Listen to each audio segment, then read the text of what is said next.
kwamba anakosa vitu, anakosa stamina. Haleluya. Unapo sasa ili pate kustawi na kuwa na nguvu za kiroho. Bwana Yesu asifiwe. Kwa hiyo ni madhara. Kwa hiyo unapokosa maombi ya kufunga na kuomba, anaruhusu mavamizi ya kiroho kwenye maisha yake. Haleluya. Kumbuka ziko roho mbalimbali zinatenda kazi ambazo binasema kama vita vyetu si juu ya damu na nyama, bali katika hali nyama ni roho. Kuna mavamizi, kuna vitu vinafanyika rohoni. Kwa hiyo ukiwa umekosa stamina, watakuangusha na hata vile kukutendea mabaya ambayo hukusudi kutendewa. Haleluya.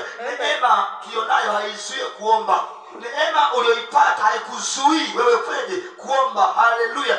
Usikatia mwamvuli wa neema ipo mimi siombi. Hapana. Wewe neema ulionayo haikuzuii kufanya maombi ya kufunga na kuomba. Lazima ujizidi kujipatanisha na Mungu. Na maombi yanakuweka karibu na Mungu. Maombi yanaimarisha mahusiano yako na nani? Na Mungu. Haleluya. Kwa hiyo ni vizuri kuna maombi ya kufunga na kuomba, tena ikiwezekana kwa wiki hata mara 2, hata mara 1, hata mara 3 ikiwezekana. Funga ukimsihi Bwana kwa chini ya maisha yako. Haleluya. Ukimsihi Bwana kuongeza imani. Kwa hiyo neema haileti uvivu wa kufunga na kuomba. Haleluya. Neema ulionayo haileti uvivu.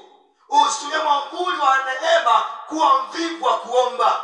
Usitumie neema ipo uweze kufunga na kuomba maana neema ipo tu. Hapana. Kwa lazima ujue ya kwa umeokoka, lazima ujenge mahusiano mazuri kati yako na Mungu. Haleluya. Maombi yanakuweka karibu na Mungu. Lazima ujifunze kufunga na kuomba. Haleluya. Kukimbia kuomba ni kumpa shetani kibali. Haleluya. Unapokimbia kuomba ni kumpa shetani kibali cha kutawala maisha yako, cha kuchezea maisha yako. Haleluya. Unapokimbia maombi ya kufunga, unapokimbia maombi yoyote yale, ni kumruhusu ibilisi ayatawale maisha yako. Kwa hiyo mtu wa Mungu nakusihi sana, jitahidi ya kwamba uwe ni mtu wa kuweka mahusiano yako na Mungu kila siku. Shetani atamani apate nafasi wakati wowote ili angamize maisha yako. Na Biblia inaonya inasema usimpe shetani jamani nafasi. Shetani sio kupewa nafasi hata kidogo. Maana akipewa nafasi ndogo anaitumia ipasavyo. Kwa mpendo hata wewe ambaye unayo itumie ipasavyo kumjeruhi shetani ambaye anakuwinda kila siku. Haleluya. Ambaye siku zote atamani yaangamize maisha yako. Haleluya kanisa. Kwa hiyo naomba tujue kwamba kuwa na maombi ni jambo la muhimu. Kuna mambo mengine shetani ametutendea mabaya aidha kwa namna ya siri, lakini kwa sababu tumemwacha nafasi. Haleluya. Kwa hiyo tujifunze kuwa na maombi. Maombi ni ya muhimu sana ili kuleta vitu vipya, kuimarisha maongezeko, kuvuka hatua nyingine. Hivi mpenda ni ngumu kutoka tulipo. Neema ya Mungu ipo, lakini pia tutumie na si nguvu na mamlaka ulionayo kutawala. Haleluya.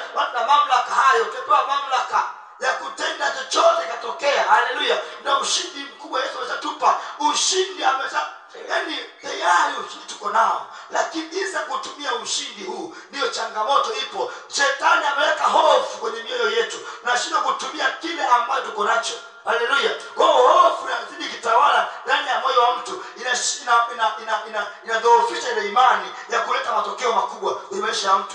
Ni muhimu sana kuwa mtu muombaji ili kwamba imani yako izidi kuimarika na hofu ikae mbali. Haleluya. Maana hofu ndio inafifisha imani yako isilete matunda kwenye maisha yako. Bwana Yesu asifiwe kanisa. Lakini mtu muombaji ambaye siku zote ana mahusiano na Mungu mazuri, shetani hawezi kuweka pando la hofu. Haleluya. Na kama pando la hofu alipo, basi imani inakuwepo ya kuleta matokeo. Haleluya. Kwa hiyo kupitia kuomba kuna matatizo na tunajiepusha. Haleluya. Wakati mwingine ujui saa yoyote na muda wote, kupitia maombi yako kuna baadhi ya matatizo yamekwisha. Haleluya. Wakati 23 watu walipolala ndipo shetani akapata nafasi ya kupanda magugu. Haleluya. Kwa shetani anapandikiza magugu pale watu wanapokuwa wamelala.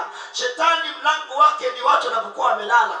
Haleluya. Ndipo anapandikiza vitu vyake vibaya. Unapokuwa busy na mambo ya kidunia, unapokuwa busy na dunia, ndipo unaosema umelala. Ndipo shetani anapandikiza vitu vyake. Bwana Yesu asifiwe.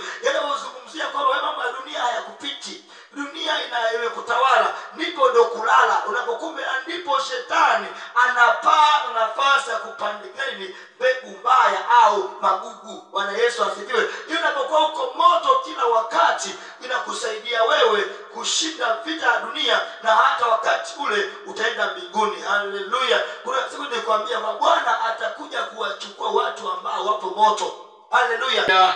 Bwana Yesu asifiwe. Kwenye maisha yako kuna vitu vinakusumbua. Kuna vitu vingine vinataka Mungu. Majibu yako hayapo kwa wanasiasa. Majibu yako hayapo kwa madaktari.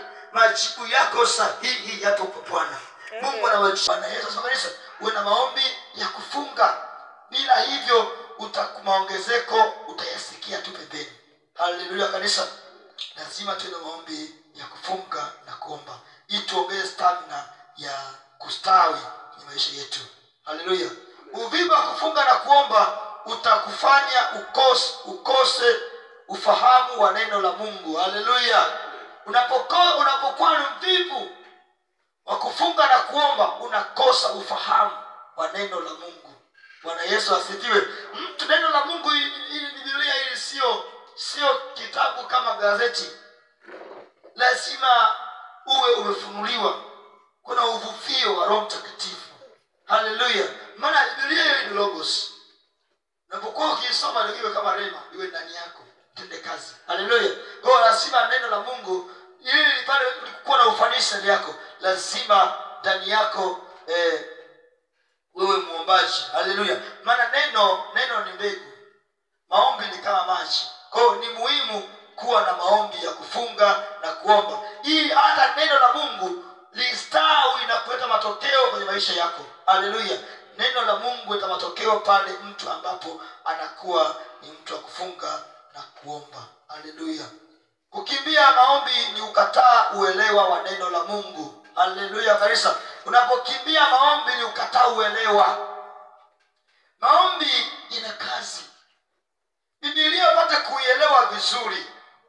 Uelewe vizuri, lazima uwe ni muombaji. Na kwenye kuomba pasipo Biblia, pasipo neno la Mungu, yani hakuna kitu. Haleluya. Kwa mtu muombaji, kama atakuwa ndani yake hana neno, maombi yake yanakuwa ni mepesi, yanakuwa yana nguvu. Bwana Yesu asifiwe jamani. Yanakuwa yana nguvu. Unaona kuna omba bila uelekeo, una direction. Lakini neno la Mungu linapokuwa ndani yako na ukawa unaomba kwa imani yenye matokeo. Haleluya. Bwana Yesu asifiwe. Maana unayemuomba unahakika naye yukoje. Bwana Yesu asifiwe. Maombi ya kufunga kushughulikia fahamu zetu. Haleluya. Kwa maombi ya kufunga yanashughulika na fahamu zako. Fahamu wako unafanya kazi vizuri. Haleluya. Uvivu wa kuomba na kufunga huondoa kibali. Haleluya. Kwa hiyo unapokuwa mvivu wa kufunga na kuomba, unanyang'anywa kibali chako. Unapokuwa sana una mambo ya kufunga na kuomba, kuna kibali ambacho kilichukuliwa kirejeshwa. Haleluya. Kuna nguvu fulani ilikuwa imedhoofishwa, inaimarishwa tena. Bwana Yesu asifiwe. Kwa hiyo unasema mjanja. Unapoona hali haieleweki, ingia. Lakini usubiri hali ije ndio unaingia kwenye kufunga. Ila unapogundua pia ni muhimu kufanyaje kuingia. Haleluya, ili ushughulikie. Ila haimaanishi kwamba usiwe mambo ya kufunga tu baada tu usije kuingia. Jifunze kuwa na hali ya kuomba Mungu wakati wote. Bwana Yesu asifiwe. Kwa hiyo ni muhimu ujue kwamba mtu muombaji anakuwa na kibali. Bwana Yesu asifiwe. Muombaji anakuwa na kibali. Haleluya kanisa. Kwa hiyo ni muhimu kwa mtu kufunga na kuomba. Haleluya. Kwa wewe ni udongo, mtu wa maombi.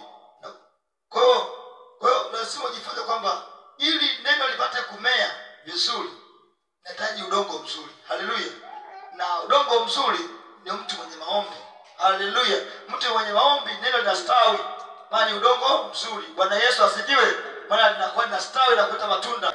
Okay, uvivu wa kuomba ni zima moto la kibali. Haleluya. Kwa hiyo uvivu wa kuomba